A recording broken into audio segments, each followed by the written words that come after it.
Hello everyone, welcome to my channel online ST with Manoj Gupta में आपका स्वागत है दोस्तों। हम लोग सीटेट एग्जाम 2026 के लिए इसमें हम लोग पॉलिटिकल साइंस में आज हम लोग देखने वाले हैं दोस्तों चैप्टर नंबर 9। चैप्टर नंबर 9 ये जो कि संविधान से संबंधित इसमें क्वेश्चन पूछे गए हैं। जितने भी क्वेश्चन अभी तक सीटेट में पूछे गए हैं उन सभी क्वेश्चनों को हम लोग देखने वाले हैं। ये वेरी वेरी इंपॉर्टेंट चैप्टर है दोस्तों। यहाँ से क्वेश्चन आने की संभावनाएं बहुत ही ज़्यादा है, कम से कम नहीं तो यहाँ से 4-5 क्वेश्चन पूछे जाएंगे। तो चलिए हम लोग देखते हैं इसमें। अगर आपको ये वीडियो पसंद आए तो चैनल को लाइक शेयर सब्सक्राइब अवश्य करिएगा। इसमें क्वेश्चन नंबर पहला दिया गया है कि निम्न में से कौन से समानता को स्थापित करने के लिए संविधान के प्रावधान है। क्वेश्चन नंबर फर्स्ट का इसमें राइट आंसर क्या होगा? तो इसमें कानून की दृष्टि से हर व्यक्ति समान है, जो कि सही है। कानून की दृष्टि में हर व्यक्ति समान है। अस्पृश्यता का उन्मूलन कर दिया गया है, ये भी सही है। हर व्यक्ति सार्वजनिक स्थलों पर जा सकता है, तो ये भी सही है। किसी भी व्यक्ति के साथ उसके धर्म, लिंग, जाति, वंश, जन्म स्थल के आधार पर भेदभाव नहीं किया जा सकता है, तो ये भी सही है। तो इसमें चारों ऑप्शन क्या है? सही है। चारों ऑप्शन इसमें सही है दोस्तों। तो इसका राइट आंसर होगा ऑप्शन नंबर इसका डी वाला राइट आंसर होगा। ए बी सी डी इसमें सही है, जो कि ये 2023 का क्वेश्चन है सेकंड शिफ्ट का। आइए इसके एक्सप्लेनेशन के माध्यम से हम लोग देखते हैं कि संविधान में समानता स्थापित करने के निम्नवत प्रावधान किए गए हैं। पहला है कानून की दृष्टि में हर व्यक्ति समान हो। अस्पृश्यता का उन्मूलन है। हर व्यक्ति सार्वजनिक स्थलों पर जा सकता है। किसी भी व्यक्ति के साथ धर्म, जाति, लिंग व वंश के आधार पर भेदभाव नहीं करना है। फिर उसके बाद आता है क्वेश्चन नंबर सेकंड है। क्वेश्चन नंबर सेकंड में कहा जा रहा है कि प्रत्येक नागरिक को स्वतंत्रता है। प्रत्येक प्रत्येक नागरिक को स्वतंत्रता है अपने धर्म का पालन और अनुसरण करने की। भारतीय संविधान में प्रतिस्थापित किस सिद्धांत से यह स्वतंत्रता उत्पन्न हुई है? क्वेश्चन नंबर सेकंड का इसमें राइट आंसर होगा ये धर्मनिरपेक्षता से। धर्मनिरपेक्षता से ऑप्शन नंबर का बी वाला राइट आंसर होगा, धर्मनिरपेक्षता से। इसके एक्सप्लेनेशन दिया गया है कि संविधान में प्रत्येक नागरिक को स्वतंत्रता और अपने धर्म का पालन एवं अनुसरण करने का अधिकार है। यह स्वतंत्रता संविधान के पंथ निरपेक्षता की स्वतंत्रता से उत्पन्न हुआ है। फिर उसके बाद क्वेश्चन नंबर थर्ड है कि संविधान के किस भाग को भारतीय संविधान की अंतरात्मा माना जाता है?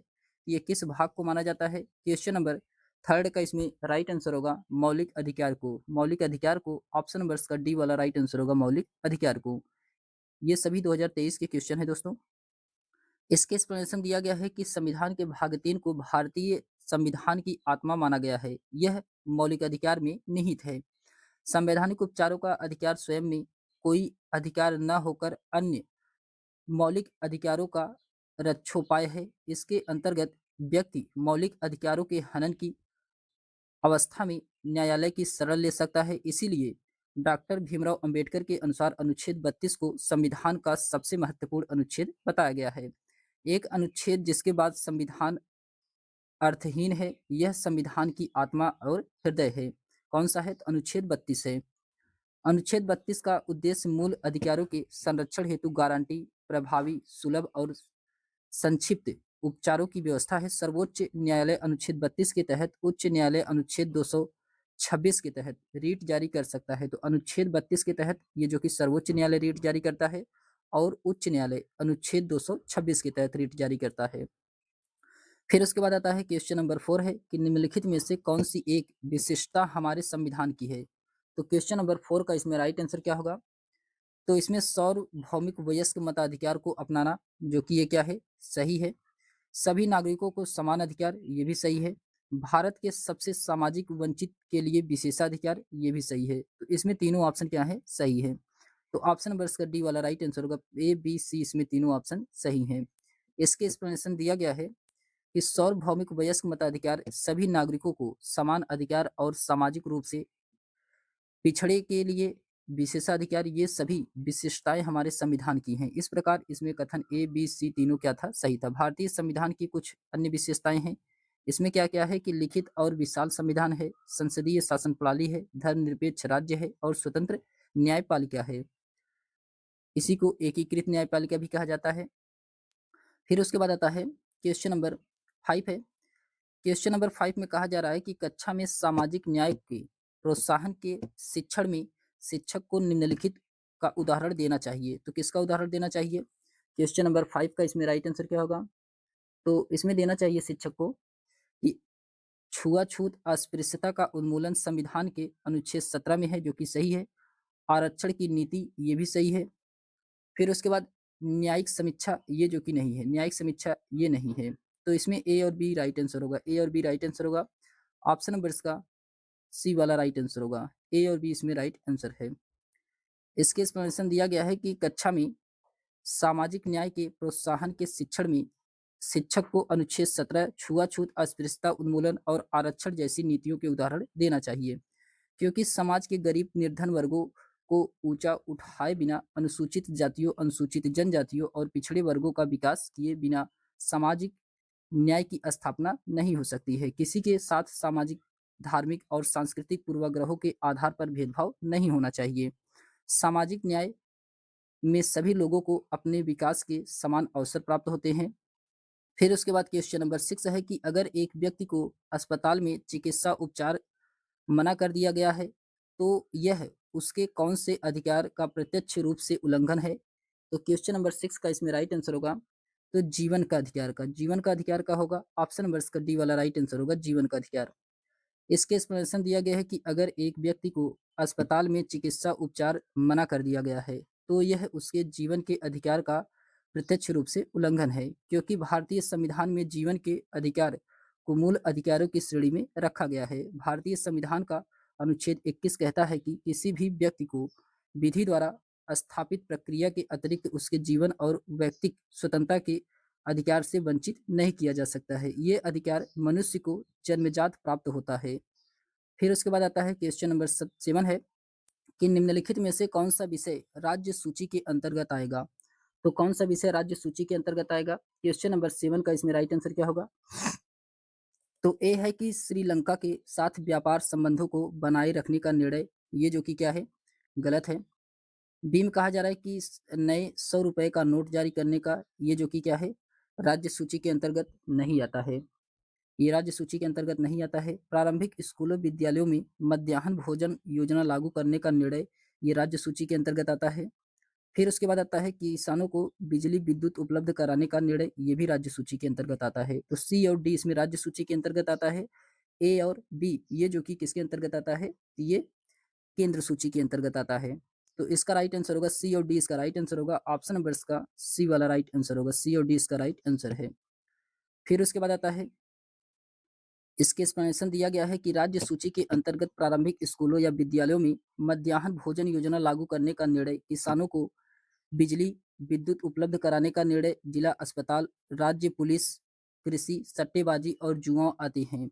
जबकि नए 100 रुपए का नोट जारी करना संघ सूची के विषय के अंतर्गत आता है, तथा श्रीलंका के साथ व्यापार संबंधों को बनाए रखने का निर्णय, ये भी संघ सूची के अंतर्गत आता है।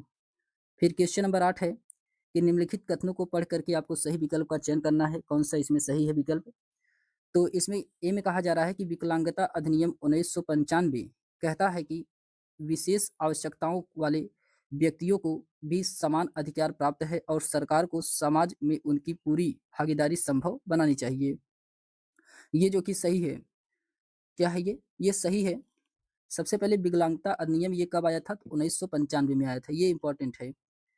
फिर उसके बाद आता है, दूसरे में कहा जा रहा है कि इस अनुच्छेद के अंतर्गत सरकार को विशेष आवश्यकताओं वाले बच्चों को विशेष विद्यालयों में पृथक कर अलग करना होगा, ये जो कि गलत है। विद्यार्थी को अलग विद्यालय से नहीं करना है, एक ही विद्यालय में पढ़ाना है। तो इसमें केवल पहला वाला सही है, दूसरा वाला गलत है। तो ऑप्शन नंबर इसका ए वाला राइट आंसर होगा, केवल इसमें पहला वाला क्या है, सही है।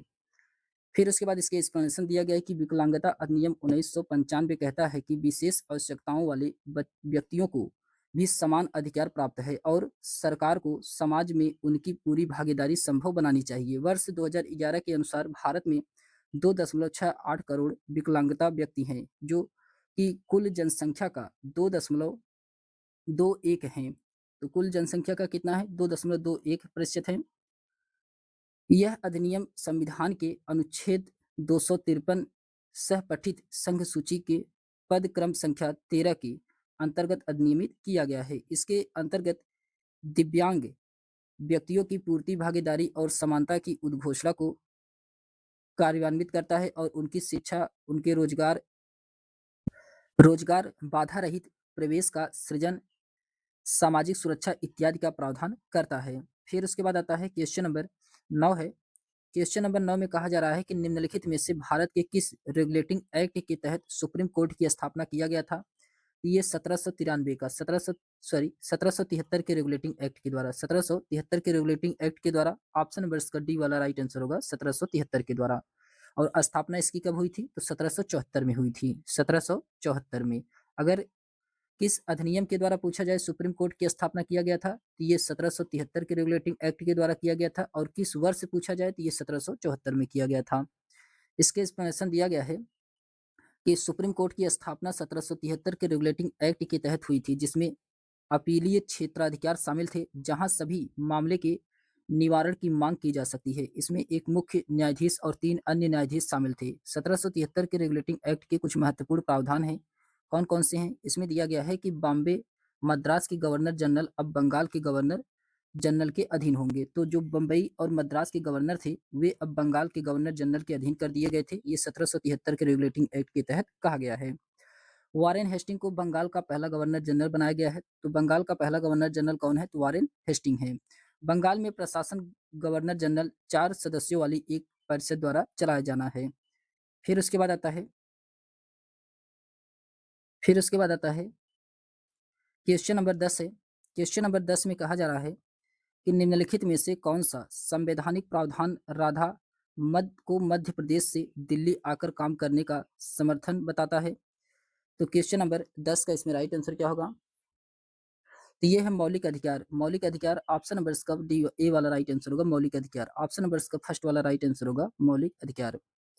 इसके एक्सप्लेनेशन दिया गया है कि भारतीय संविधान के अंतर्गत भारतीयों को सुख में स 7 मौलिक अधिकारों की गारंटी प्रदान की गई है। बाद में 44वें संविधान संशोधन के द्वारा संपत्ति के अधिकार को इन अधिकारों की सूची से हटा देने के बाद वर्तमान में 6 मौलिक अधिकार रह गए हैं। स्वतंत्रता का अधिकार जो कि अनुच्छेद 19 से 22 में है, बोलने का अभिव्यक्ति की स्वतंत्रता का अधिकार प्रदान करता है। तो स्वतंत्रता का अधिकार कब से कब तक है? तो अनुच्छेद 19 से 22 तक है, जिससे पूरे भारत में स्वतंत्रता रूप से घूमने का और भारत के किसी भी हिस्से में निवास करने और बसने, किसी व्यापार या व्यवसाय को कराने का अधिकार देता है। इस प्रकार मौलिक अधिकार प्रावधान द्वारा राधा को मध्य प्रदेश से दिल्ली आकर के काम करने का समर्थ बनाता है।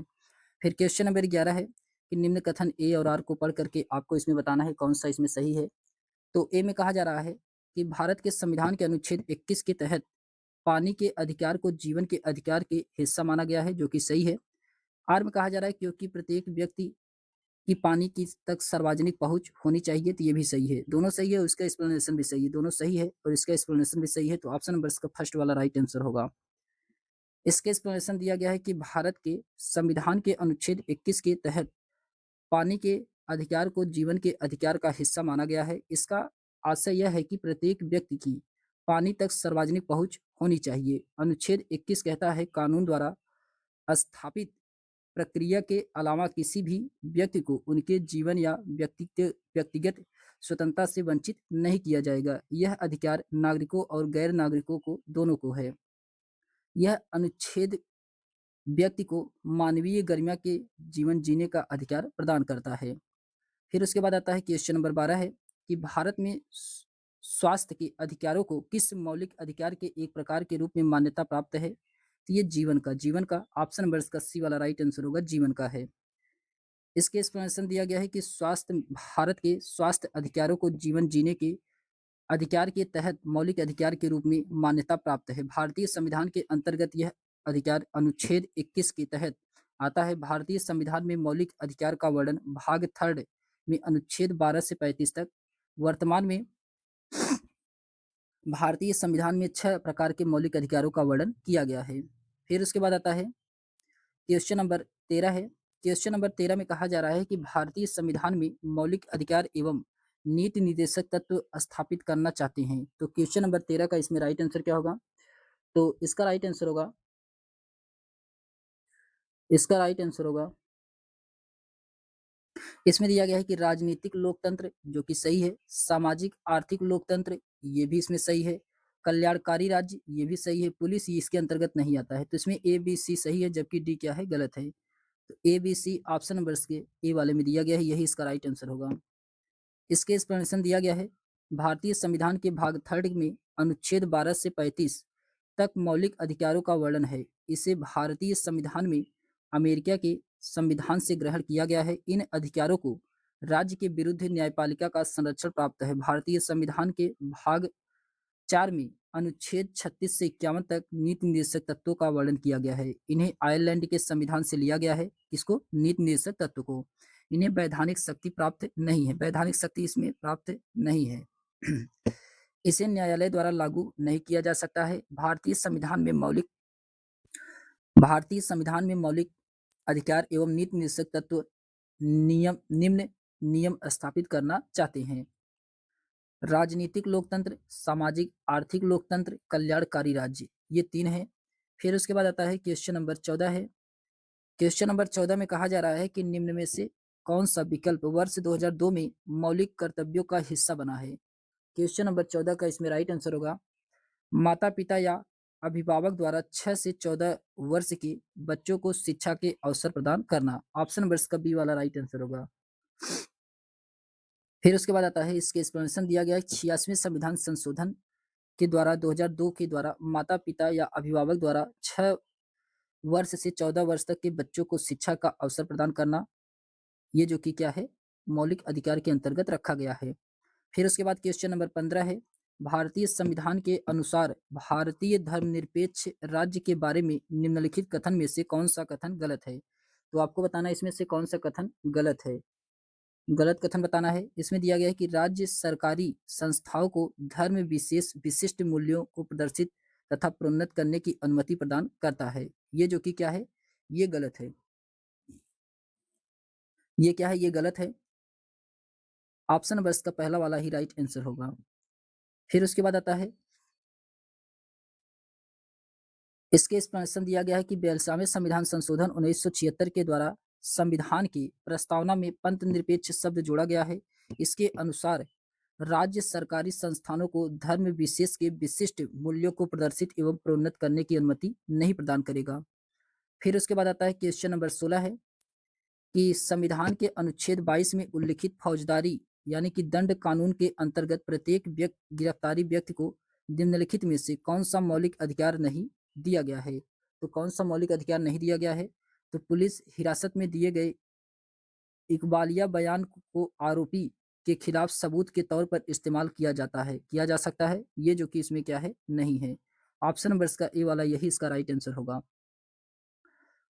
इसके एक्सप्लेनेशन दिया गया है कि संविधान के अनुच्छेद 22 में उल्लिखित फौजदारी कानून के अंतर्गत प्रत्येक गिरफ्तार व्यक्ति को पुलिस हिरासत में दिए गए इकबालिया बयान को आरोपी के खिलाफ सबूत के तौर पर प्रयोग करने का मौलिक अधिकार नहीं मिलता। फिर उसके बाद आता है क्वेश्चन नंबर 17 है कि संवैधानिक उपचार का अधिकार के अंतर्गत आता है, तो ये कौन आता है? क्वेश्चन नंबर 17 का इसमें राइट आंसर होगा, इसका राइट आंसर होगा, इसमें दिया गया है कि यदि किसी नागरिक को लगता है कि राज्य द्वारा उसके किसी मौलिक अधिकार का उल्लंघन हुआ हो तो वह अदालत में जा सकता है, यही इसका राइट आंसर होगा। ऑप्शन नंबर इसका डी वाला राइट आंसर होगा। इसके एक्सप्लेनेशन दिया गया है कि संवैधानिक उपचारों का अधिकार संविधान में अनुच्छेद 32 में वर्णित है। इस अनुच्छेद के अनुसार यदि किसी नागरिक को लगता है कि राज्य द्वारा उसके किसी मौलिक अधिकारों का उल्लंघन हुआ हो तो वह न्यायपालिका या न्यायालय में शरण में जा सकता है। फिर उसके बाद आता है क्वेश्चन नंबर 18 है कि निम्नलिखित में से कौन सा एक दीवानी यानी कि सिविल कानून के दायरे में नहीं आता है? दीवानी या सिविल कानून के दायरे में कौन नहीं आता है? तो दहेज के लिए महिला को परेशान करना, ऑप्शन नंबर इसका सी वाला राइट आंसर होगा। ये जो कि दहेज के लिए महिला को परेशान करना, ये जो कि दीवानी कानून के दायरे में नहीं आता है। फिर उसके बाद आता है, इसके एक्सप्लेनेशन दिया गया है कि दहेज के लिए महिला को परेशान करना, ये जो कि फौजदारी कानून के तहत आता है। तलाक का केस फाइल करना हिंदू विवाह अधिनियम धारा 133 के अंतर्गत आता है, जबकि महिला को परेशान करना भारतीय दंड संहिता की धारा 498 ए के अंतर्गत आता है। फिर उसके बाद आता है क्वेश्चन नंबर 19 है, एक राज्य में यदि एक राजनेता यह तय करता है कि उसके राज्य में दूसरे राज्य के कामगारों को कार्य करने की अनुमति नहीं दी जाएगी। तो इससे कौन से मौलिक अधिकार का उल्लंघन होगा? क्वेश्चन नंबर 19 का इसमें राइट आंसर होगा स्वतंत्रता का अधिकार। स्वतंत्रता का अधिकार ऑप्शन नंबर इसका बी वाला राइट आंसर होगा। फिर उसके बाद आता है इसके एक्सप्लेनेशन दिया गया है। भारतीय संविधान के अनुच्छेद 19 भारतीय नागरिकों को पूरे भारत में अबाध संचरण की स्वतंत्रता देता है, जिसमें निवास करने, व्यवसाय करने तथा घूमने की स्वतंत्रता शामिल है। अगर किसी राज्य के नागरिक को अन्य राज्य में कार्य नहीं करने दिया जाता है, तो भारत संविधान अनुच्छेद 19 के तहत यह व्यक्ति के स्वतंत्रता का उल्लंघन है। फिर उसके बाद आता है क्वेश्चन नंबर 20 है कि संविधान के अनुसार राज्य के कितने अंग हैं? तो 3 अंग हैं। 3 अंग हैं। ऑप्शन नंबर इसका बी वाला राइट आंसर होगा, 3 अंग है। संविधान के अनुसार राज्य के 3 अंग हैं, विधायिका, कार्यपालिका, न्यायपालिका। फिर उसके बाद आता है क्वेश्चन नंबर 31 है, सॉरी क्वेश्चन नंबर 21 है कि संवैधानिक उपचारों का अधिकार। संवैधानिक उपचारों का अधिकार क्वेश्चन नंबर 21 का इसमें राइट आंसर होगा कि नागरिकों के मौलिक अधिकारों की रक्षा करता है। नागरिकों के मौलिक अधिकारों की रक्षा करता है। ऑप्शन नंबर इसका सी वाला राइट आंसर होगा। इसके एक्सप्लेनेशन दिया गया है। भारतीय संविधान के अनुच्छेद 32 में संवैधानिक उपचारों का अधिकार दिया गया है। इसके तहत अगर किसी व्यक्ति के मौलिक अधिकारों के हनन किया जाता है, तो वह व्यक्ति अपने अधिकारों की रक्षा के लिए न्यायालय की मदद ले सकता है। फिर उसके बाद क्वेश्चन नंबर 22 है कि हिंदू उत्तराधिकार संशोधन अधिनियम 2005 के अनुसार निम्नलिखित में से क्या सत्य है? क्वेश्चन नंबर 22 का इसमें राइट आंसर क्या होगा? तो इसमें पुत्रों, पुत्रियों और उनकी माताओं का परिवार की संपत्ति में बराबर हिस्सा होता है। ऑप्शन नंबर इसका फर्स्ट वाला राइट आंसर होगा, यही इसका राइट आंसर है। फिर उसके बाद आता है इसके एक्सप्लेनेशन दिया गया है कि हिंदू उत्तराधिकार संशोधन अधिनियम 2005 के अनुसार पुत्रों, पुत्रियों तथा उनकी माताओं का पारिवारिक संपत्ति का बराबर हिस्सा होगा। ये जो कि हिंदू उत्तराधिकार संशोधन अधिनियम 2005 आया था, इसमें तीनों को बराबर हिस्सा दिया जाएगा। फिर क्वेश्चन नंबर 23 है कि संविधान के किस अनुच्छेद के अंतर्गत अस्पृश्यता के कारण किसी अयोग्यता को लागू करना कानून के अनुसार एक दंडनीय अपराध घोषित किया गया है? ये किस अनुच्छेद में किया गया है? तो अनुच्छेद 17 में। अस्पृश्यता किसमें है? अनुच्छेद 17 में। ऑप्शन नंबर इसका डी वाला राइट आंसर होगा। इसके एक्सप्लेनेशन दिया गया है। भारतीय संविधान के मौलिक अधिकार के अंतर्गत अनुच्छेद 17 में अस्पृश्यता को समाप्त करने की घोषणा की गई है। अस्पृश्यता को एक दंडनीय अपराध घोषित किया गया है। फिर उसके बाद क्वेश्चन नंबर 24 है। क्वेश्चन नंबर 24 है कि भारतीय संविधान के किस खंड को अक्सर संविधान की अंतरात्मा कहा जाता है? ये संविधान की प्रस्तावना को अंतरात्मा कहा जाता है। संविधान की प्रस्तावना को ऑप्शन नंबर इसका डी वाला राइट आंसर होगा।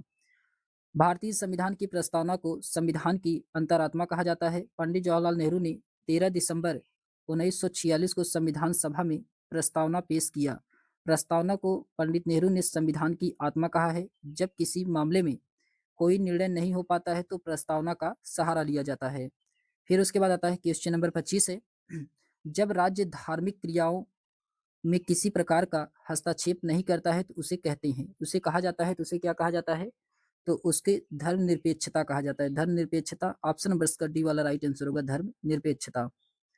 फिर उसके बाद आता है कि जब राज्य धार्मिक क्रियाओं में किसी भी प्रकार का हस्तक्षेप नहीं करता है, तो उसे धर्मनिरपेक्ष राज्य कहा जाता है। इस प्रकार की स्थिति में अनुच्छेद 25 के अंतर्गत प्रत्येक नागरिक को अपना धर्म मानने का अधिकार होता है। फिर उसके बाद आता है क्वेश्चन नंबर 26 है कि भारतीय संविधान के अनुच्छेद 21 का संबंध है। तो अनुच्छेद 21 का संबंध किससे है? क्वेश्चन नंबर 26 के इसमें राइट आंसर होगा जीवन के अधिकार से है। जीवन के अधिकार से है। ऑप्शन नंबर इसका फर्स्ट वाला राइट आंसर होगा, जीवन के अधिकार से। भारतीय संविधान का अनुच्छेद 21 भाग 3 के मौलिक अधिकार के संबंधित है। इसके अंतर्गत नागरिकों को जीने का अधिकार दिया गया है। जीने का अधिकार दिया गया है। क्वेश्चन नंबर 27 है कि भारतीय संविधान द्वारा दिया गया डैश नागरिकों को यह अनुमति देता है कि वे उच्च न्यायालय या सर्वोच्च न्यायालय जा सकते हैं यदि ऐसा लगता है कि उनके मौलिक अधिकारों की सरकार का उल्लंघन हुआ है। तो सरकार का उल्लंघन हुआ है, तो ये इसको क्या कहा जाएगा? इसको कहा जाएगा संवैधानिक उपचारों का अधिकार। संवैधानिक उपचारों का अधिकार में दिया गया है। ऑप्शन नंबर इसका डी वाला राइट आंसर होगा, यानी कि अनुच्छेद 32 में दिया गया है। इसके एक्सप्लेनेशन दिया गया है कि भारतीय संविधान के अनुच्छेद 32 संवैधानिक उपचारों के अधिकार से संबंधित है। इस अधिकार के द्वारा व्यक्ति अपने मौलिक अधिकारों की रक्षा के लिए उच्च न्यायालय अनुच्छेद 226 और उच्चतम न्यायालय अनुच्छेद 32 में जा सकता है। फिर उसके बाद क्वेश्चन नंबर 28 है कि शिक्षा का अधिकार अनुच्छेद 21 के अंतर्गत एक मौलिक अधिकार है जो जीवन का अधिकार से संबंधित है, क्योंकि क्योंकि इसमें शिक्षा गरिमामय जीवन जीने में सहायक करती है। शिक्षा गरिमामय जीवन जीने में सहायक करती है। ऑप्शन नंबर इसका फर्स्ट वाला राइट आंसर होगा। इसके एक्सप्लेनेशन दिया गया है कि शिक्षा व्यक्ति को गरिमापूर्ण जीवन जीने का अवसर प्रदान करती है, इसीलिए इसे भारतीय संविधान के अनुच्छेद 21 के अंतर्गत शामिल किया गया है, क्योंकि अनुच्छेद 21 व्यक्ति को गरिमापूर्ण एवं सम्मानपूर्ण जीवन जीने की स्वतंत्रता का अधिकार देता है। फिर उसके बाद क्वेश्चन नंबर 29 है कि निम्नलिखित में से किस समुदाय के सामाजिक, आर्थिक, शैक्षिक स्तर की जांच करने के लिए न्यायाधीश राजिंदर सच्चर की अध्यक्षता में भारत सरकार द्वारा समिति का गठन किया गया है? क्वेश्चन नंबर 29 का इसमें राइट आंसर होगा ये मुस्लिम मुस्लिम ऑप्शन नंबर इसका बी वाला राइट आंसर होगा मुस्लिम। इसके एक्सप्लेनेशन दिया गया है कि मुस्लिम समुदाय के सामाजिक, आर्थिक तथा शैक्षिक स्तर की जांच करने के लिए न्यायाधीश राजिंदर सच्चर की अध्यक्षता में भारत सरकार द्वारा 2005 में सच्चर समिति का गठन किया गया था। फिर उसके बाद क्वेश्चन नंबर 30 है कि भारतीय संविधान की व्याख्या का अंतिम अर्थ निर्णायक किसे माना जाता है? क्वेश्चन नंबर 30 का इसमें राइट आंसर होगा न्यायपालिका। न्यायपालिका ऑप्शन नंबर इसका फर्स्ट वाला राइट आंसर होगा न्यायपालिका। इसके एक्सप्लेनेशन दिया गया है कि भारतीय संविधान की व्याख्या का अंतिम अर्थ निर्णायक न्यायालय को माना जाता है। नियमों के अनुसार सर्वोच्च न्यायालय संविधान का अंतिम व्याख्यानकर्ता अर्थ विवेचन करता है। सर्वोच्च न्यायालय ही संविधान में निहित प्रावधानों तथा उसमें उपयोग की गई शब्दावली के अर्थ एवं निहितार्थ के विषय में अंतिम कथन प्रस्तुत करता है। फिर उसके बाद आता है कि संविधान की व्याख्या का अभिप्राय संविधान के अर्थ या अनुप्रयोग से संबंधित विवादों को हल करने का प्रयास के रूप में संविधान के विभिन्न प्रावधानों की विवेचना करने से है, ताकि प्रावधानों के दायरे को विस्तृत किया जा सके। फिर उसके बाद आता है फिर उसके बाद आता है क्वेश्चन नंबर 31 है कि अत्याचार निवारण अधिनियम 1989 को निम्नलिखित में से कौन से समुदाय को न्याय दिलाने के लिए पारित किया गया था? तो क्वेश्चन नंबर 31 का इसमें राइट आंसर होगा ये पारित किया गया था आदिवासी एवं दलित। आदिवासी एवं दलित ऑप्शन नंबर इसका ए वाला राइट आंसर होगा, यानी कि अत्याचार निवारण अधिनियम 1989 को ये जो कि आदिवासी एवं दलित से संबंधित है, तो ऑप्शन नंबर इसका फर्स्ट वाला राइट आंसर होगा आदिवासी एवं दलित। इसके एक्सप्लेनेशन दिया गया है अत्याचार निवारण अधिनियम 1989 को आदिवासी एवं दलित समुदाय को न्याय दिलाने के लिए पारित किया गया था। एससी व एसटी अत्याचार निवारण अधिनियम 1989 संसद ने वर्ष 1989 में अनुसूचित जाति और अनुसूचित जनजाति यानी कि अत्याचार निवारण अधिनियम 1989 पारित किया था। राष्ट्रपति द्वारा हस्ताक्षर किए जाने के बाद यह 30 जनवरी 1990 को कानून जम्मू कश्मीर को छोड़ करके पूरे देश में लागू किया गया था। तो ये कब लागू हुआ था? तो 1990 में लागू हुआ था। और पारित कब हुआ था? तो 1989 में। प्रावधान है कि यदि अनुसूचित जाति और अनुसूचित जनजाति वर्ग के अतिरिक्त कोई व्यक्ति किसी भी तरह की एसटी एससी वर्ग के संबंध रखने वाले किसी भी व्यक्ति को प्रताड़ित करता है तो उसके विरुद्ध यह कानून कानून कार्य करता है। इसके अलावा यह कानून पीड़ितों को विशेष सुरक्षा देता है। इस कानून के तहत पीड़ित को अलग अलग अपराध से पीड़ित होने पर 75,000 रुपए से लेकर के 3,50,000 रुपए तक सहायता दी जा सकती है।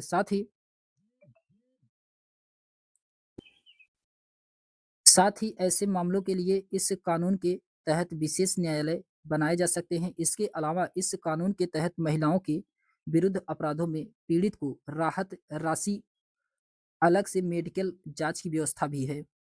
फिर उसके बाद आता है क्वेश्चन नंबर 32 है कि हिंदू उत्तराधिकार अधिनियम में लाए गए 2005 के संशोधन ने निम्नलिखित में से क्या मुहैया करवाया? क्वेश्चन नंबर 32 का इसमें राइट आंसर क्या होगा?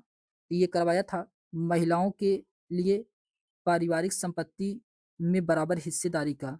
ऑप्शन नंबर इसका डी वाला राइट आंसर होगा, महिलाओं का पारिवारिक संपत्ति में बराबर हिस्सेदारी का करवाया था। इसके एक्सप्लेनेशन दिया गया है कि हिंदू उत्तराधिकार अधिनियम में लाए गए 2005 के संशोधन ने महिलाओं के पारिवारिक संपत्ति में बराबर हिस्सेदारी का अधिकार मुहैया करवाया था। हिंदू उत्तराधिकार संशोधन अधिनियम 2005 इसमें कहा गया है कि हिंदू उत्तराधिकार अधिनियम 1956 के अधिनियम को सितंबर 2005 में संशोधित किया गया था और 2005 से संपत्ति विभाजन के मामले में महिलाओं को सहायक कॉर्पोरेशन के रूप में मान्यता मिल गई है। फिर उसके बाद आता है कि इस अधिनियम के द्वारा धारा 6 में संशोधन करते हुए एक कॉर्पोरेशन की पुत्री को भी जन्म से ही पुत्र के समान कॉर्पोरेशनर माना गया है। इस संशोधन के तहत पुत्री को भी पुत्र के समान अधिकार देनदारियां दी गई हैं।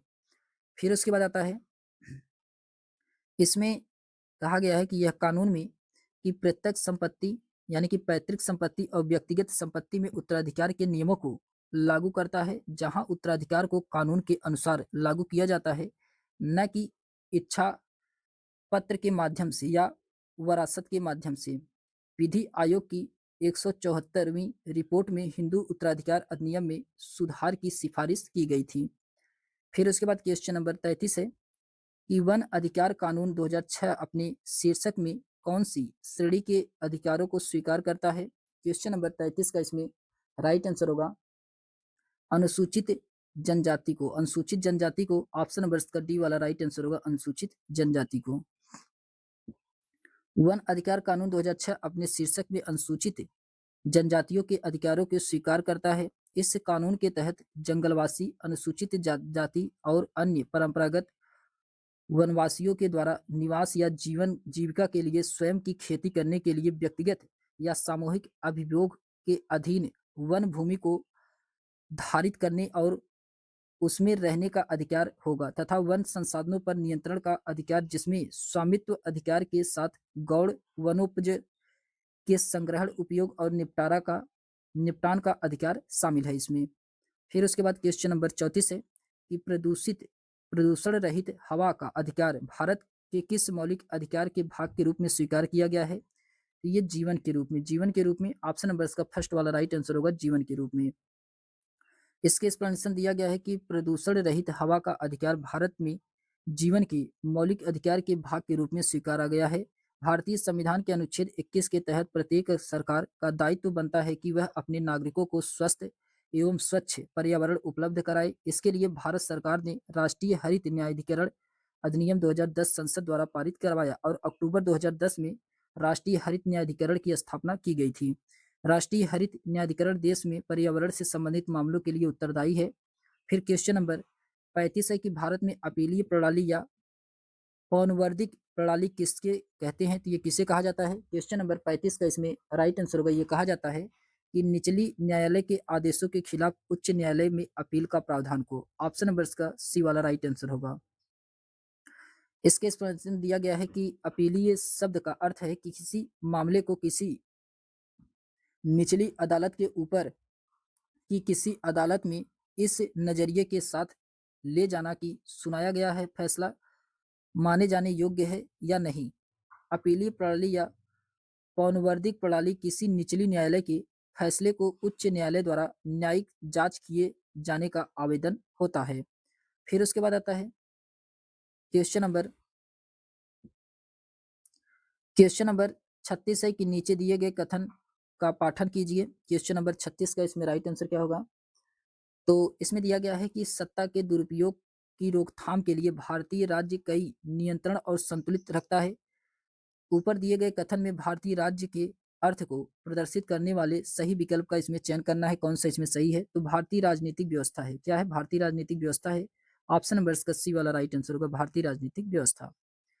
सत्ता के दुरुपयोग की रोकथाम के लिए भारतीय राज्य कई नियंत्रण और संतुलित रखता है। इस कथन में भारतीय राज्य के अर्थ को प्रदर्शित करने वाला सही विकल्प है भारतीय राजनीतिक व्यवस्था है। फिर उसके बाद आता है क्वेश्चन नंबर 37 है कि निम्नलिखित में से किसने भारत की रियासतों को एकीकृत करने में निर्णायक भूमिका निभाई है? एकीकृत करने में निर्णायक भूमिका ये सरदार वल्लभ भाई पटेल के द्वारा। ऑप्शन नंबर इसका बी वाला राइट आंसर होगा सरदार वल्लभ भाई पटेल। आजादी के बाद विभिन्न रियासतों में बिखरे भारत के भू राजनीतिक एकीकरण में सरदार वल्लभ भाई पटेल ने निर्णायक भूमिका निभाई थी। उन्होंने 365 दिनों में 562 राज्यों और रियासतों को भारतीय संघ में मिलाने सम्मिलित करने का कार्य किया। इसके लिए पटेल को भारत का बिस्मार्क और लौह पुरुष भी कहा जाता है। भारत की आज़ादी के बाद वे प्रथम गृह मंत्री और उप प्रधानमंत्री बनाए गए थे। फिर उसके बाद क्वेश्चन नंबर 38 है कि निम्नलिखित में से कौन भारत के संविधान की समवर्ती सूची के मामलों को कार्य करता है? क्वेश्चन नंबर 38 का इसमें राइट आंसर होगा केंद्र सरकार और राज्य सरकार। ऑप्शन नंबर इसका फर्स्ट वाला राइट आंसर होगा केंद्र सरकार और राज्य सरकार। भारत के संविधान की समवर्ती सूची में केंद्र सरकार और राज्य सरकार दोनों मिलकर के काम करती हैं। संविधान लागू होने की समय समवर्ती सूची में 47 विषय थे, परंतु वर्तमान में 52 विषय हैं। संविधान की समवर्ती सूची के मुख्य विषय इसमें शिक्षा, श्रम कल्याण, कारखाने, समाचार पत्र, वन, प्रदूषण नियंत्रण आदि जो कि ये समवर्ती सूची के अंतर्गत आता है। भारतीय संविधान में समवर्ती सूची का प्रावधान ऑस्ट्रेलिया के संविधान से लिया गया है। फिर उसके बाद क्वेश्चन नंबर 39 है कि निम्नलिखित में से कौन भारत की संविधान सभा में मसौदा समिति के अध्यक्ष थे? तो मसौदा समिति के अध्यक्ष ये डॉक्टर भीमराव अंबेडकर थे। इसे प्रारूप समिति भी कहा जाता है मसौदा समिति को। ऑप्शन नंबर इसका बी वाला राइट आंसर होगा, इसको प्रारूप समिति भी कहा जाता है। इसके एक्सप्लेनेशन दिया गया है कि डॉक्टर भीमराव अंबेडकर 29 अगस्त 1947 से 24 जनवरी 1950 तक भारत की संविधान सभा की मसौदा समिति के अध्यक्ष थे। वे स्वतंत्र भारत के प्रथम विधि मंत्री एवं न्याय मंत्री भी थे। वे भारतीय संविधान के जनक एवं गणराज्य के निर्माता भी थे। उन्होंने मूक नायक और बहिष्कृत भारत जैसे पत्रों का प्रकाशन किया था। मूक नायक और बहिष्कृत ये किसकी पत्रिका है? ये डॉक्टर भीमराव अंबेडकर की है। फिर उसके बाद क्वेश्चन नंबर 40 है। क्वेश्चन नंबर 40 है कि भारत का संविधान कब अपनाया गया था? तो भारत का संविधान ये कब अपनाया गया था? तो 26 नवंबर 1949 को 26 नवंबर 1949 को अपनाया गया था। ऑप्शन नंबर इसका सी वाला राइट आंसर होगा। फिर उसके बाद आता है, इसके एक्सप्लेनेशन दिया गया है कि भारत का संविधान 26 नवंबर 1949 को अपनाया गया था, इसीलिए प्रति वर्ष 26 नवंबर को संविधान दिवस के रूप में मनाया जाता है। भारत का संविधान विश्व के किसी भी गणतांत्रिक देश का सबसे लंबा लिखित संविधान है। भारत का संविधान 26 जनवरी 1950 से प्रभावी हुआ था, इसीलिए 26 जनवरी का दिन भारत में गणतंत्र दिवस के रूप में मनाया जाता है। फिर उसके बाद आता है क्वेश्चन नंबर 41 है कि निम्नलिखित में से कौन भारत की संविधान सभा का अध्यक्ष था? क्वेश्चन नंबर 41 के इसमें राइट आंसर होगा doctor Rajendra Prasad. Doctor Rajendra Prasad option number इसका सी वाला राइट आंसर होगा। फिर उसके बाद आता है कि डॉक्टर राजेंद्र प्रसाद भारत की संविधान सभा के अस्थायी अध्यक्ष थे। इस संविधान सभा अपना कार्य 9 दिसंबर 1946 से प्रारंभ किया। संविधान सभा के 11वें सत्र के अंतिम दिन 26 नवंबर 1949 को भारत का संविधान अपनाया गया था। श्री सच्चिदानंद सिन्हा भारत का संविधान सभा के अस्थायी अध्यक्ष बनाए गए थे। फिर उसके बाद आता है क्वेश्चन नंबर 42 है कि भारत के संविधान में निम्नलिखित में से किसका उल्लेख नहीं किया गया है? तो किसका उल्लेख नहीं किया गया है? क्वेश्चन नंबर 42 का इसमें राइट आंसर होगा राजनीतिक दलों के नाम। राजनीतिक दलों के नाम ऑप्शन नंबर इसका सी वाला राइट आंसर होगा। भारत के संविधान में राजनीतिक दलों के नाम का उल्लेख नहीं है। भारत के संविधान में सरकार का ढांचा सम्मिलित है। नागरिकों के अधिकार तथा राज्यों और केंद्र शासित प्रदेशों के नाम शामिल हैं। राजनीतिक दल शब्द का प्रयोग सर्वप्रथम 1985 के दल बदल कानून में हुआ था। फिर उसके बाद आता है क्वेश्चन नंबर 43 है कि भारत के संविधान के अनुसार निम्नलिखित में से कौन सा मौलिक अधिकार नहीं है? तो कौन सा मौलिक अधिकार नहीं है? तो संपत्ति का अधिकार ये जो कि मौलिक अधिकार नहीं है। ऑप्शन नंबर इसका डी वाला राइट आंसर होगा। इसके एक्सप्लेनेशन दिया गया है कि मूल अधिकार भारत के संविधान के तीसरे भाग में वर्णित भारतीय नागरिकों को प्रदान किया गया है।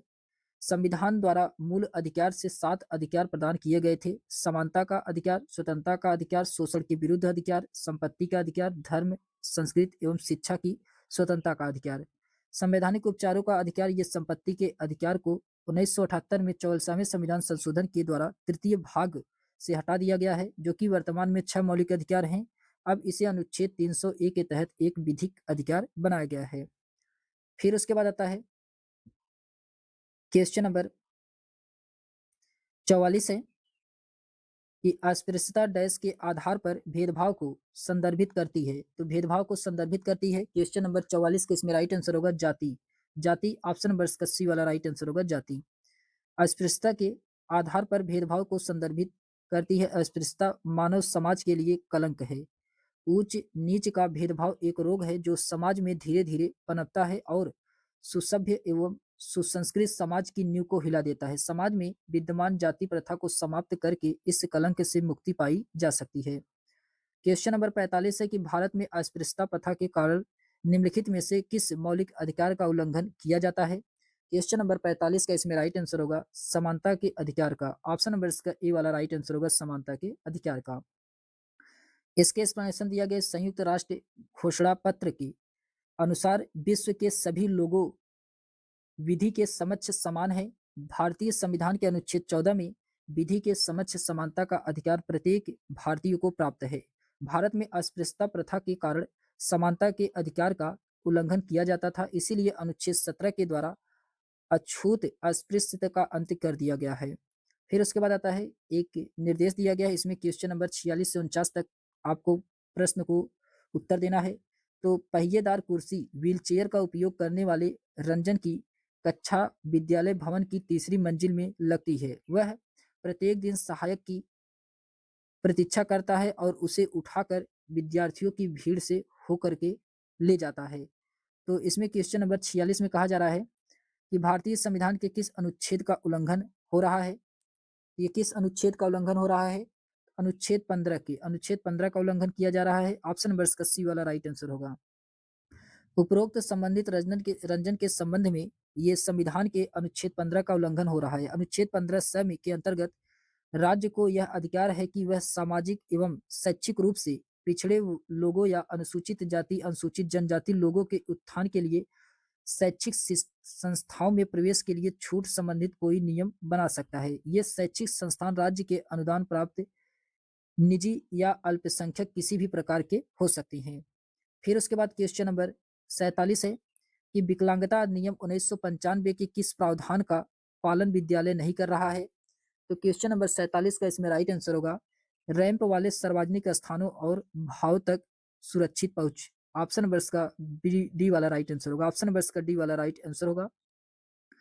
इसके एक्सप्लेनेशन दिया गया है कि विकलांगता अधिनियम 1995 कहता है कि विकलांगता व्यक्तियों को भी समान अधिकार प्राप्त है और समाज में उनकी भागीदारी संभव बनाना सरकार का दायित्व है। सरकार को उन्हें निःशुल्क शिक्षा देनी है और विकलांग बच्चों को स्कूल की मुख्य धारा में सम्मिलित करना है। कानून भी यह कहता है कि सभी सार्वजनिक स्थान जैसे भवन, स्कूल आदि में ढालना यानी कि ढलान रैंप बनाए जाने चाहिए, जिससे वहां विकलांगों के लिए पहुंच सरल हो सके। अतः विद्यालय रैंप या ढलान वाले सार्वजनिक स्थलों और भवनों तक पहुंच का उल्लंघन कर रहा है।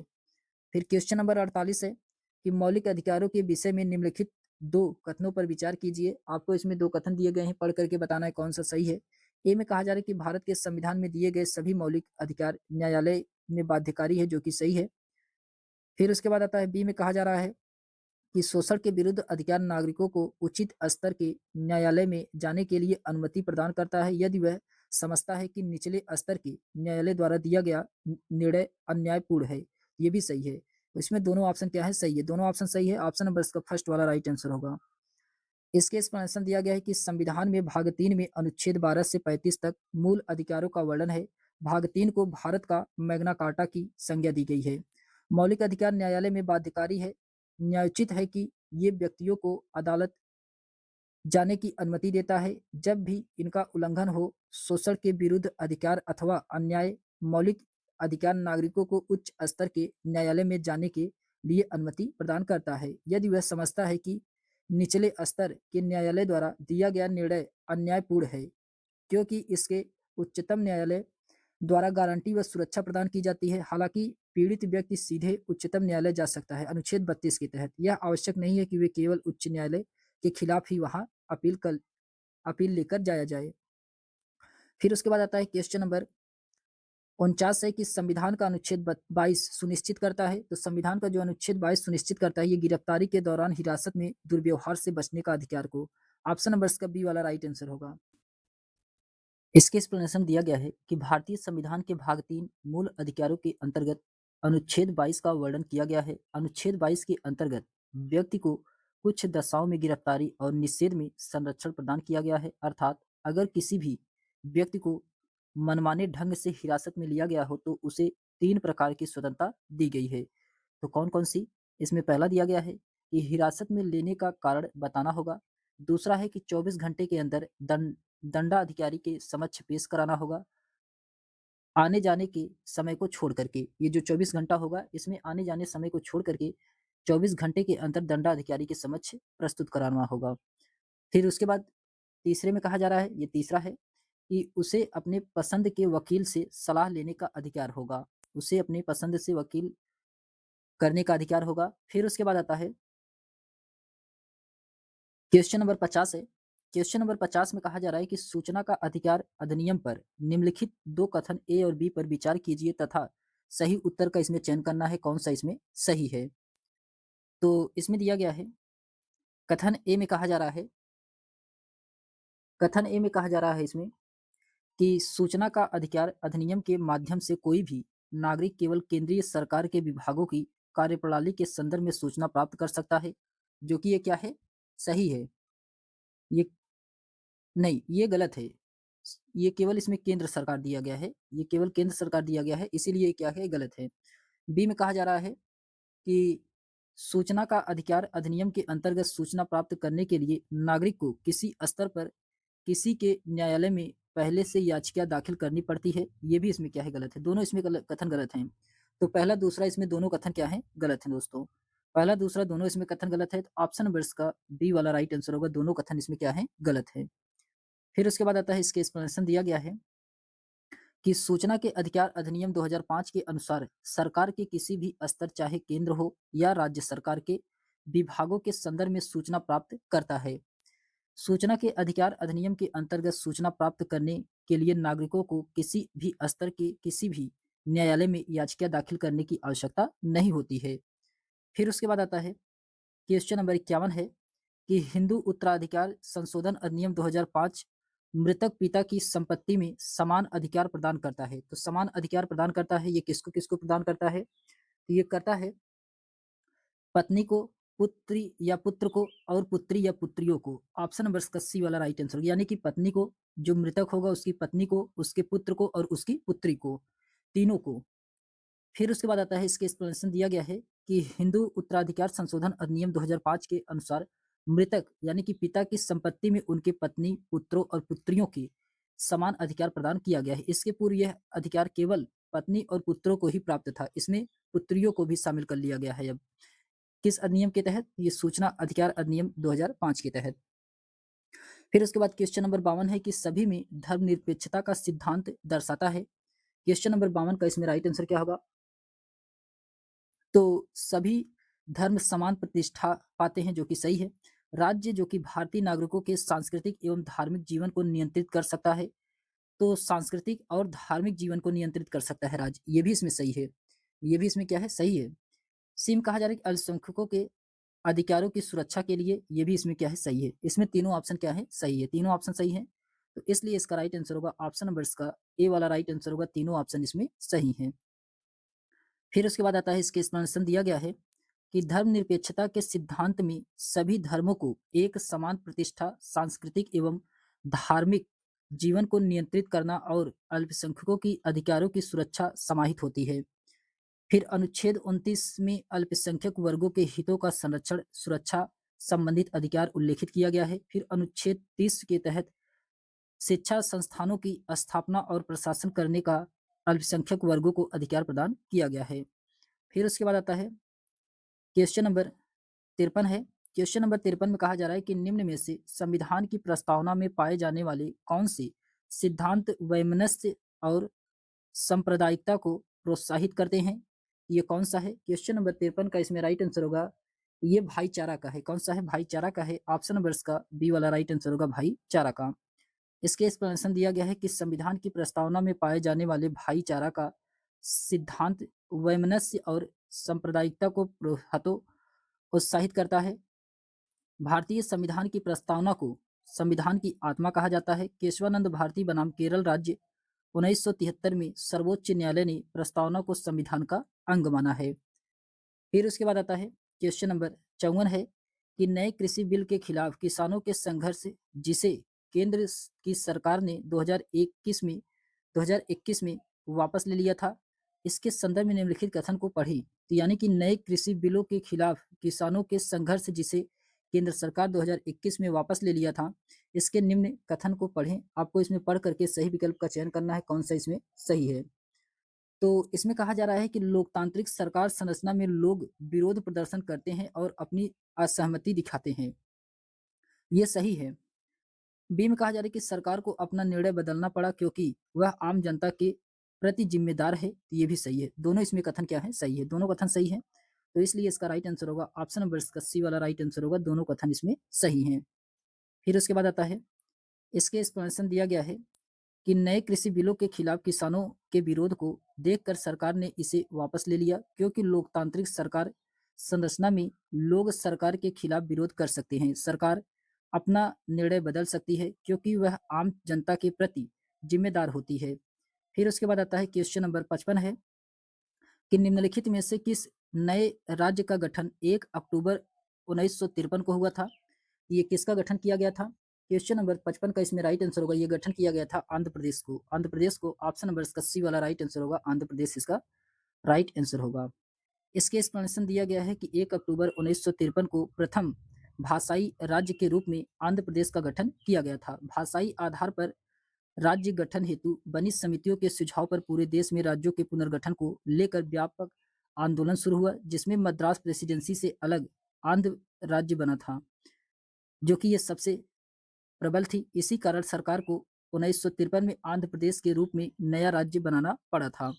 फिर उसके बाद आता है क्वेश्चन नंबर 56 है कि अगर पारसी समुदाय से परिषद अपनी आस्था के शिक्षण के आधार पर एक शैक्षिक संस्था खोलता है, तो निम्नलिखित में से कौन सा प्रावधान उसे ऐसा करने के लिए सक्षम बनाता है? तो ये कौन सा प्रावधान है? किस प्रावधान के तहत ये कर सकता है? ये कर सकता है सांस्कृतिक विकास और शिक्षा का अधिकार, सांस्कृतिक विकास और शिक्षा के अधिकार के अंतर्गत ऑप्शन नंबर इसका सी वाला राइट आंसर होगा। फिर उसके बाद आता है कि आइए इसके एक्सप्लेनेशन में देखते हैं। इसके एक्सप्लेनेशन दिया गया है कि अगर पारसी समुदाय के परिषद अपनी आस्था के शिक्षण के आधार पर एक शैक्षिक संस्था खोलता है, तो भारतीय संविधान के अनुच्छेद 30 के तहत सांस्कृतिक विकास और शिक्षा के अधिकार प्रदान किया गया है। इसमें समानता का अधिकार, जो कि अनुच्छेद 14 से 18 तक है, समानता का अधिकार। फिर उसके बाद धार्मिक स्वतंत्रता का अधिकार ये 25 से 28 तक है, और स्वतंत्रता का अधिकार ये 19 से 22 तक है। फिर उसके बाद आता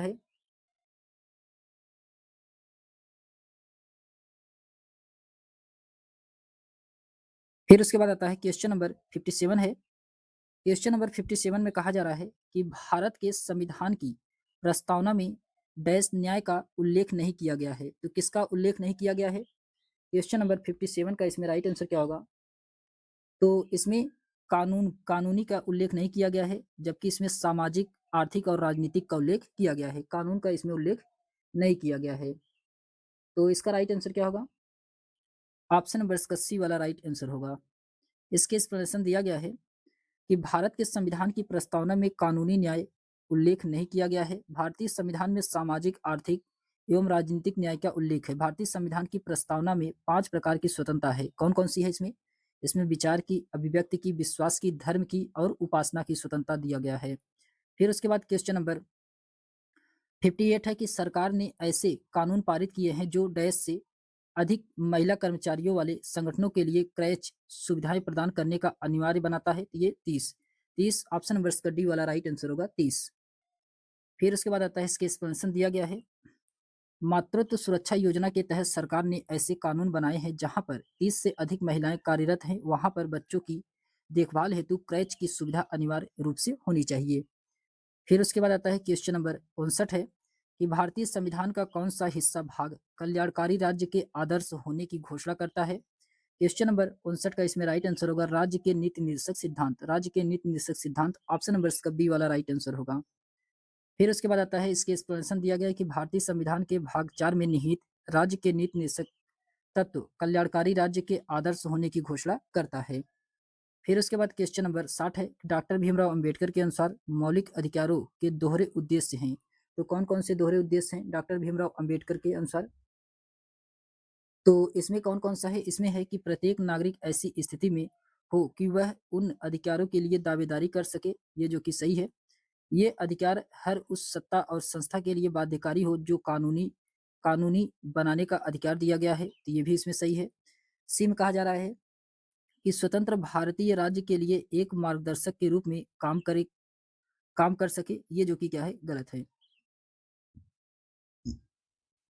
ये इसमें दोहरे उद्देश्य में नहीं आता है, तो इसमें ए और बी राइट आंसर होगा, ए और बी। अच्छा, इसमें डी वाला भी दिया गया है कि अधिक सामाजिक और आर्थिक सुधार सुनिश्चित करने के लिए, ये भी नहीं आता है। इसमें दोनों नहीं आते हैं, केवल ए और बी इसका राइट आंसर होगा। ए और बी इसका राइट आंसर होगा। ऑप्शन नंबर इसका फर्स्ट वाला राइट आंसर होगा। ए और बी इसमें राइट आंसर है। फिर उसके बाद आता है, इसके एक्सप्लेनेशन दिया गया है कि डॉक्टर भीमराव अंबेडकर के अनुसार मौलिक अधिकारों की दोहरे उद्देश्य प्रदान किए गए हैं, जिसमें प्रत्येक नागरिक को अपने अधिकारों की दावेदारी प्रदान की गई है। साथ ही ये अधिकार हर उस सत्ता और संस्था के लिए बाध्यकारी होता है जिसे कानून बनाने का अधिकार दिया गया है। फिर उसके बाद आता है क्वेश्चन नंबर 61 है कि हाथ से मैला उठाने वाले कर्मियों के नियोजन का निषेध और उनका पुनर्वास अधिनियम 1993 में लागू क्यों हुआ था? क्यों लागू किया गया था? क्योंकि इस क्षेत्र में सफाई कर्मचारी अमानवीय स्थितियों में काम करते थे। ऑप्शन नंबर इसका फर्स्ट वाला राइट आंसर होगा कि इस क्षेत्र में सफाई कर्मचारी अमानवीय स्थितियों में काम कराते थे। ऑप्शन नंबर इसका फर्स्ट वाला राइट आंसर होगा।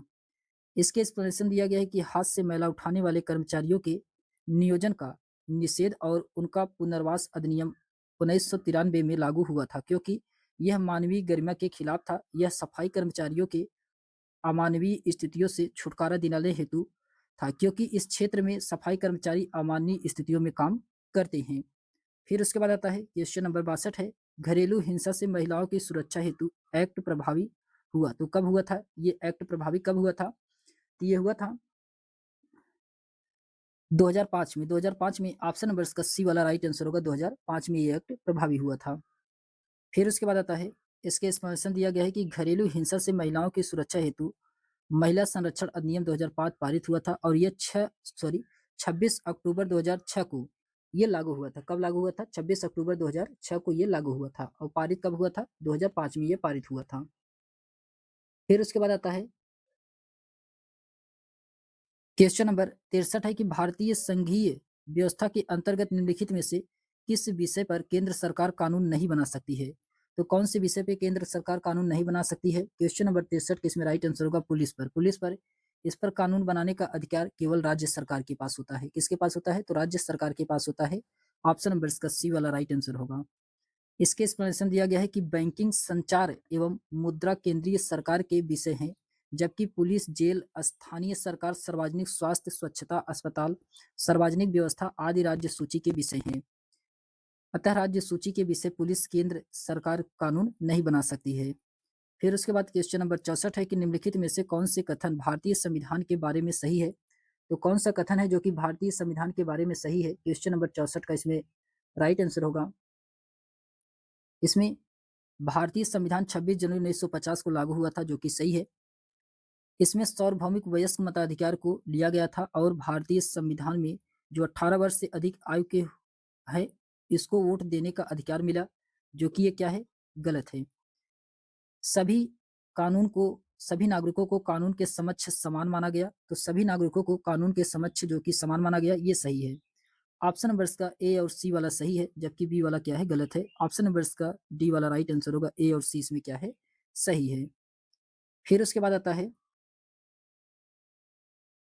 फिर उसके बाद आता है इसके एक्सप्लेनेशन दिया गया है कि भारतीय संविधान 26 जनवरी 1950 को लागू हुआ था, जिसमें सभी नागरिकों को समान अधिकार दिया गया है और उन्हें कानून के समक्ष समान माना गया है। फिर उसके बाद क्वेश्चन नंबर 65 है कि निम्नलिखित में से कौन भारत के संविधान की समवर्ती सूची के मामले में कार्य करता है? तो समवर्ती सूची के मामले में कौन कार्य करता है? तो इसमें किया जाता है केंद्र सरकार और राज्य सरकार दोनों के द्वारा। केंद्र और राज्य सरकार दोनों के द्वारा किया जाता है। ऑप्शन नंबर इसका ए वाला राइट आंसर होगा। ऑप्शन नंबर इसका फर्स्ट वाला राइट आंसर होगा। इसके एक्सप्लेनेशन दिया गया है कि भारत के संविधान की समवर्ती सूची में केंद्र सरकार और राज्य सरकार दोनों मिलकर काम करती हैं। संविधान लागू होने के समय समवर्ती सूची में 47 विषय थे, परंतु वर्तमान में इसमें 52 विषय हैं। समवर्ती सूची के मुख्य विषय शिक्षा, श्रम कल्याण, कारखाने, समाचार पत्र, वन, प्रदूषण नियंत्रण आदि, जो कि भारतीय संविधान में समवर्ती सूची के प्रावधान कहाँ से लिया गया है? तो ये ऑस्ट्रेलिया के संविधान से लिया गया है। कहाँ से? ऑस्ट्रेलिया के संविधान से लिया गया है। फिर उसके बाद आता है क्वेश्चन नंबर 66 है कि निम्नलिखित में से किस एक्ट से भारतीय संविधान द्वारा काफी संख्या में प्रावधान लिए गए हैं? तो ये किस एक्ट के द्वारा ये 1935 के एक्ट के द्वारा। ऑप्शन नंबर इसका सी वाला राइट आंसर होगा 1935 के एक्ट के द्वारा।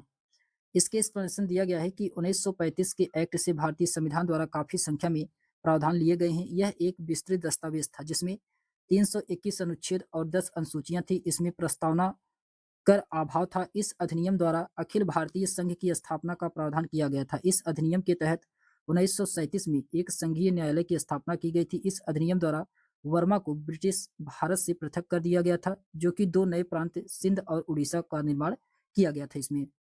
फिर उसके बाद आता है 1909 के एक्ट मार्ले मिंटो सुधार के नाम से भी जाना जाता है ये। इस अधिनियम के द्वारा मुसलमानों के लिए पृथक सांप्रदायिक प्रतिनिधित्व और पृथक निर्वाचक क्षेत्र की स्थापना की गई थी। ये 1909 के द्वारा किया गया था। फिर उसके बाद भारतीय स्वाधीनता अधिनियम 1947। इस अधिनियम के तहत भारत का विभाजन कर दिया गया दो स्वतंत्र अभिराज्यों में, भारत तथा पाकिस्तान की स्थापना। इस अधिनियम के अंतर्गत 15 अगस्त 1947 को भारतीय रियासतों पर ब्रिटिश संप्रभुता की समाप्ति की घोषणा की गई थी। फिर उसके बाद आता है क्वेश्चन नंबर 67 है कि निम्नलिखित में से कौन सा संविधान सभा के संबंध में सही नहीं है। तो संविधान सभा के संबंध में बताना है इसमें से कौन सा सही नहीं है। तो सभा में केवल पुरुष सदस्य थे, ये जो कि क्या है गलत है, क्योंकि उसमें महिलाएं भी सदस्य थी, पुरुष भी थे, दोनों लोग इसमें शामिल थे। तो ऑप्शन नंबर इसका डी वाला यही इसका राइट आंसर होगा, यही इसमें क्या है सही है। फिर उसके बाद आता है इसके एक्सप्लेनेशन दिया गया है। इसके एक्सप्लेनेशन दिया गया है कि कैबिनेट मिशन की संतुष्टियों के आधार पर भारतीय संविधान का निर्माण करने वाली संविधान सभा का गठन जुलाई 1946 में किया गया था। संविधान सभा के संबंध में सही कथन कौन कौन से हैं। तो इसमें संविधान सभा में महिलाओं की संख्या 15 थी, ये इंपॉर्टेंट है। महिलाओं की संख्या कितनी थी, तो 15 थी। संविधान सभा में कई सदस्य थे जो भारतीय राष्ट्रीय कांग्रेस के साथ नहीं थे। संविधान सभा के सदस्य विभिन्न विचारधाराओं में विश्वास करते थे। 9 दिसंबर 1946 को संविधान सभा की प्रथम बैठक नई दिल्ली स्थित काउंसिल चेंबर में पुस्तकालय भवन में हुआ था। इसमें डॉक्टर सत्येंद्र सिन्हा को अस्थायी अध्यक्ष बनाया गया था और डॉक्टर राजेंद्र प्रसाद को संविधान सभा का अस्थायी अध्यक्ष चुना गया था। फिर उसके बाद इसमें केवल पुरुष सदस्य नहीं थे, बल्कि इसमें 15 महिला सदस्य भी शामिल थी, इसीलिए वो कथन क्या था, गलत था। फिर उसके बाद आता है क्वेश्चन नंबर 68 है कि भारतीय संविधान की प्रस्तावना सभी नागरिकों को किन दो प्रकार की समानता सुनिश्चित करता है। क्वेश्चन नंबर 68 का इसमें राइट आंसर होगा, इसका राइट आंसर होगा प्रतिष्ठा और अवसर की। प्रतिष्ठा और अवसर की, ऑप्शन नंबर इसका ए वाला राइट आंसर होगा, प्रतिष्ठा और अवसर की।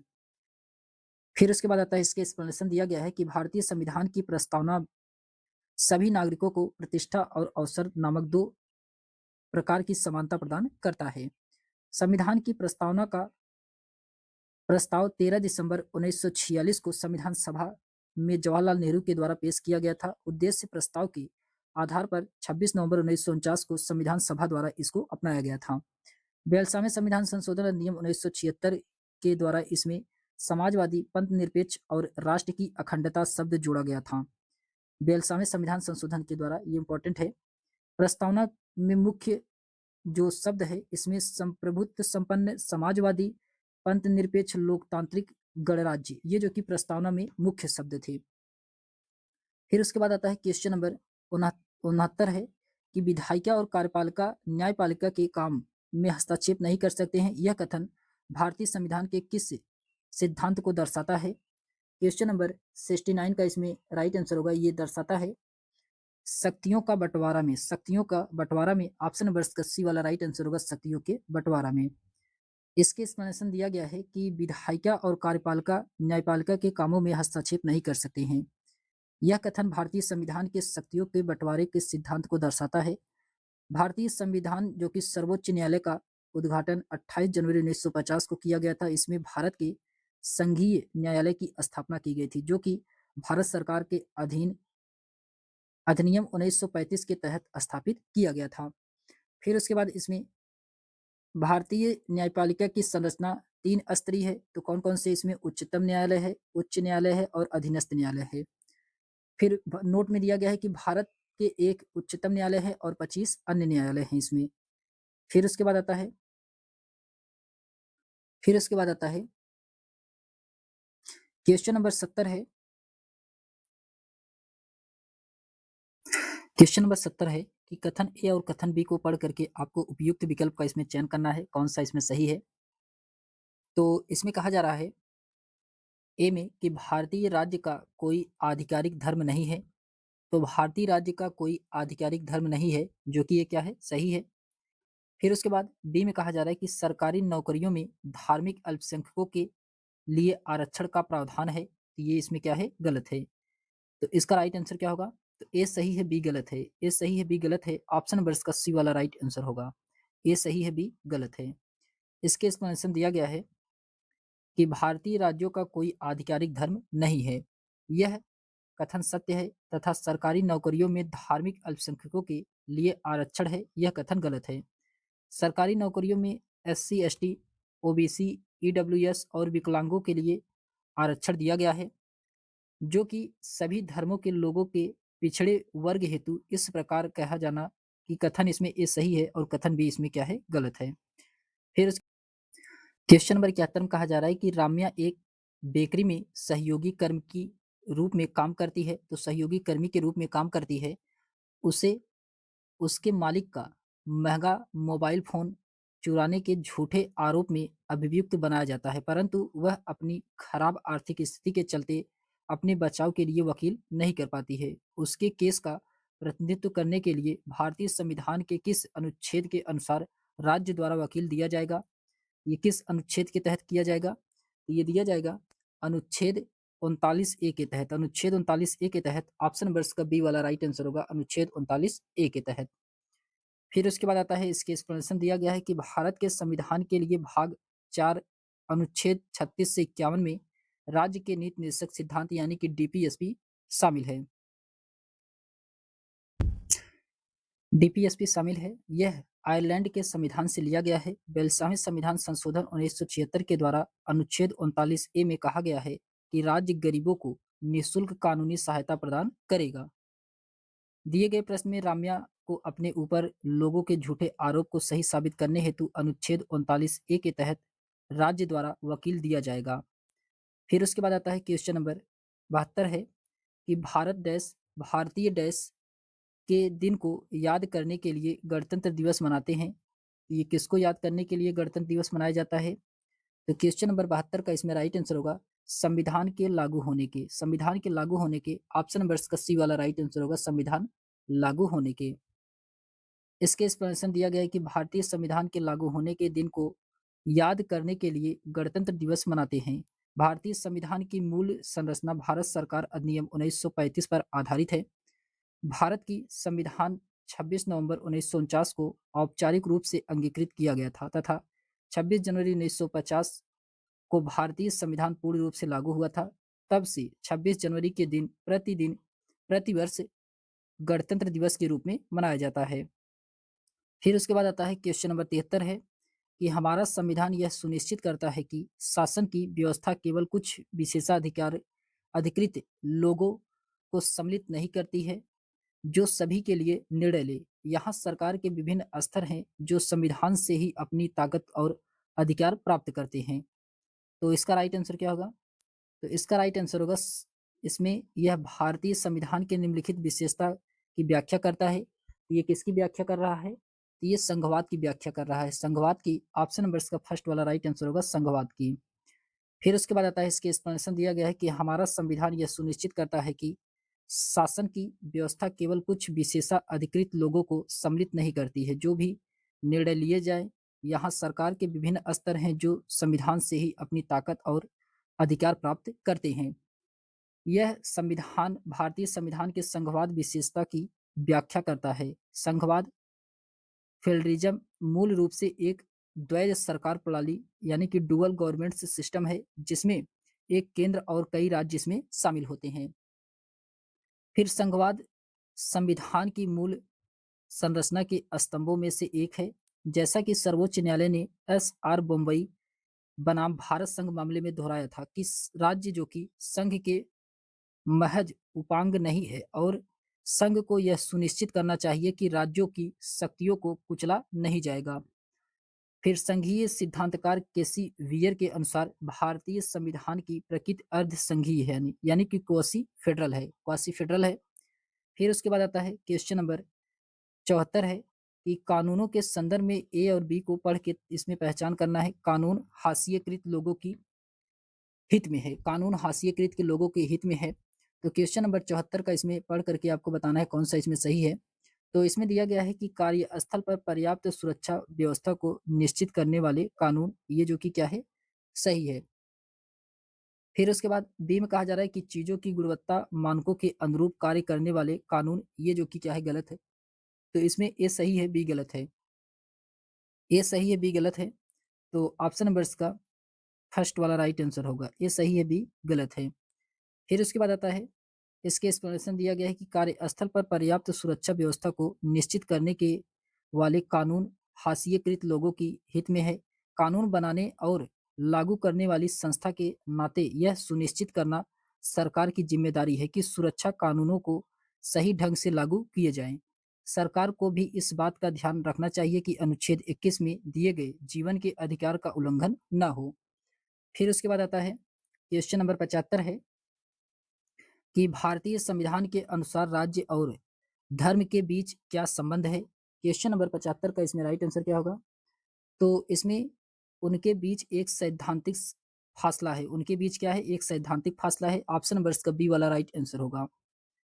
इसके एक्सप्लेनेशन दिया गया है कि भारतीय संविधान के अनुसार राज्य और धर्म के बीच एक सैद्धांतिक फासला है। भारतीय संविधान धार्मिक समुदाय को अपने स्कूल और कॉलेजों खोलने का अधिकार देता है और गैर प्राथमिकता के आधार पर राज्य को उन्हें समिति आर्थिक सहायता भी मिलती है। भारतीय धर्मनिरपेक्ष और अमेरिकी धर्मनिरपेक्ष के बीच एक विशेष फर्क है। ऐसा इसलिए है क्योंकि अमेरिकी धर्मनिरपेक्ष में धर्म और राज्य के बीच स्पष्ट अलगाव के विपरीत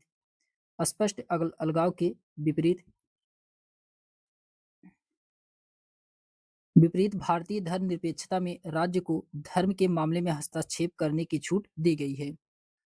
भारतीय धर्मनिरपेक्षता में राज्य धर्म से अलग तो है, लेकिन धर्म से उसका फासला सैद्धांतिक है। इसका आशय यह है कि संविधान में दिए गए आदर्शों के आधार पर राज्य की भी धर्म के मामले में हस्तक्षेप कर सकती है। फिर उसके बाद आता है क्वेश्चन नंबर 76 है। क्वेश्चन नंबर 76 में कहा जा रहा है कि संविधान सभा की बैठक किस या किन स्थान या स्थानों पर हुई थी? तो संविधान सभा की बैठक कहाँ पे हुआ था? तो ये हुआ था नई दिल्ली में। नई दिल्ली में ऑप्शन नंबर इसका फर्स्ट वाला राइट आंसर होगा, नई दिल्ली में हुआ था। ऑप्शन नंबर इसका ए वाला राइट आंसर होगा, केवल पहला वाला इसमें क्या है, सही है। संविधान सभा की बैठक नई दिल्ली में 9 दिसंबर 1946 को प्रथम बैठक के रूप में जानी जाती है। कैबिनेट मिशन द्वारा प्रदान किए गए ढांचे के आधार पर 9 दिसंबर 1946 को एक संविधान सभा का गठन किया गया था। इस बैठक में डॉक्टर सचिदानंद सिन्हा को अस्थायी अध्यक्ष के रूप में चुना गया था। हालांकि 11 दिसंबर 1946 को डॉक्टर राजेंद्र प्रसाद को अस्थायी अध्यक्ष के रूप में चुना गया था। तब एससी मुखर्जी को संविधान सभा का उपाध्यक्ष नियुक्त किया गया था। फिर उसके बाद क्वेश्चन नंबर 77 है कि स्वतंत्र भारत के संबंध में निम्नलिखित कथनों पर विचार कीजिए। आपको इसमें कथन ए और कारण आर दिया गया है, पढ़ करके बताना है इसमें से कौन सा सही है। तो ए में कहा जा रहा है कि हमारा संविधान कानून की नज़र में सबको बराबर मानता है, लेकिन असल जिंदगी में कुछ भारतीय औरों के मुकाबले ज़्यादा बराबर है। ये क्या है, सही है। आर में कहा जा रहा है कि भारतीय संविधान में तय किए गए आदर्शों को हम तभी तक साकार नहीं कर पाए हैं। ये भी इसमें सही है। दोनों इसमें सही है और इसका एक्सप्लेनेशन भी सही है। दोनों इसमें क्या है, सही है। इसका एक्सप्लेनेशन भी सही है। तो इसलिए इसका राइट आंसर होगा ऑप्शन नंबर इसका फर्स्ट वाला राइट आंसर होगा। ए और आर दोनों सही है, परंतु आर ए सही का स्पष्टीकरण है। फिर उसके बाद आता है, इसके एक्सप्लेनेशन दिया गया है कि हमारा संविधान कानून की नज़र में सबको बराबर मानता है, लेकिन वास्तविकता में कुछ भारतीय औरों के मुकाबले ज़्यादा बराबर है, क्योंकि भारतीय संविधान में तय किए गए आदर्शों को हम अभी तक साकार नहीं कर पाए हैं। फिर उसके बाद आता है क्वेश्चन नंबर 78 है कि सभी व्यक्ति कानून की दृष्टि में समान है, क्या अर्थ है? क्वेश्चन नंबर 78 का इसमें राइट आंसर क्या होगा? तो इसमें सभी नागरिकों को अपने सामाजिक आर्थिक स्तर के अनुच्छेद समान कानून का पालन करना होगा, जो कि सही है। बी में कहा जा रहा है कि कानून की दृष्टि में किसी भी व्यक्ति के साथ उसके नस्ल, वर्ण, धर्म, जाति अथवा जेंडर के आधार पर भेदभाव नहीं किया जा सकता है, तो ये भी इसमें सही है। फिर उसके बाद आता है सी में कहा जा रहा है कि असमानताएं समाप्त हो गई हैं। ये जो कि क्या है, गलत है। डी में कहा जाए यह समस्त नागरिकों के लिए निष्पक्ष अवसर तथा गौरवमय जीवन सुनिश्चित करता है, तो ये भी सही है। तो इसमें ए, बी, डी सही है, ए, बी, डी सही है, लेकिन इसमें सी वाला क्या है, गलत है। तो इसका राइट आंसर क्या होगा? इसका राइट आंसर होगा ए, बी, डी इसमें सही है, तो ए, बी, डी ऑप्शन नंबर इसके फर्स्ट वाले में दिया गया है, यही इसका राइट आंसर होगा। इसके एक्सप्लेनेशन दिया गया है कि भारतीय सभी सभी व्यक्ति कानून की दृष्टि में समान है, जिसका अर्थ है कि सभी नागरिकों को अपने सामाजिक आर्थिक स्तर के अपेक्षा समान कानून का पालन करना होगा। कानून की दृष्टि में किसी भी व्यक्ति के साथ उसके नस्ल, वर्ण, जाति, धर्म, लिंग के आधार पर भेदभाव नहीं किया जाएगा। यह समस्त नागरिकों के लिए निष्पक्ष अवसर तथा गौरवमय जीवन की सुनिश्चित करता है। फिर उसके बाद आता है क्वेश्चन नंबर 79 है कि भारतीय नागरिकों को अनुदित किस मौलिक अधिकार की परिधि के अंतर्गत सर्वोच्च न्यायालय ने भोजन के अधिकार, निजता के अधिकार तथा प्रदूषण मुक्त जल एवं वायु के अधिकार की व्याख्या की है? तो क्वेश्चन नंबर 79 का इसमें राइट आंसर होगा अनुच्छेद 21 के तहत। अनुच्छेद 21 के तहत ऑप्शन नंबर इसका बी वाला राइट आंसर होगा, अनुच्छेद 21 के तहत।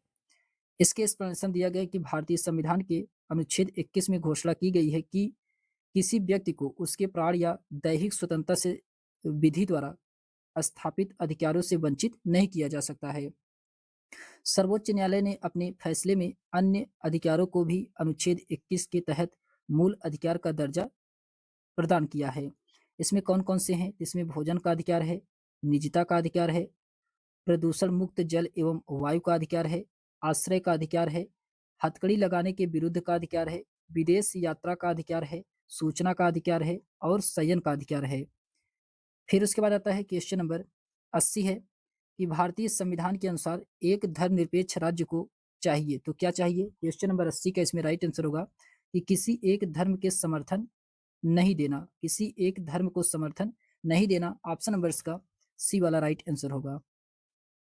इसके एक्सप्लेनेशन दिया गया है, एक धर्मनिरपेक्ष राज्य धर्मनिरपेक्षता के संबंध में एक विचार है किसी जिसके तहत एक राज्य धर्म के मामले में आधिकारिक तौर पर तटस्थ रहने का दावा करता है, अर्थात वह राज्य न किसी एक विशेष धर्म का समर्थन करता है और न किसी ही धर्म अन्य धर्मों के अनादर करता है। भारतीय संविधान में भारत को एक धर्मनिरपेक्ष राज्य की संज्ञा प्रदान किया गया है। भारतीय संविधान के अनुसार एक धर्मनिरपेक्ष राज्य को किसी भी एक विशेष धर्म को समर्थन नहीं देना चाहिए। फिर उसके बाद आता है क्वेश्चन नंबर 81 है। क्वेश्चन नंबर 81 है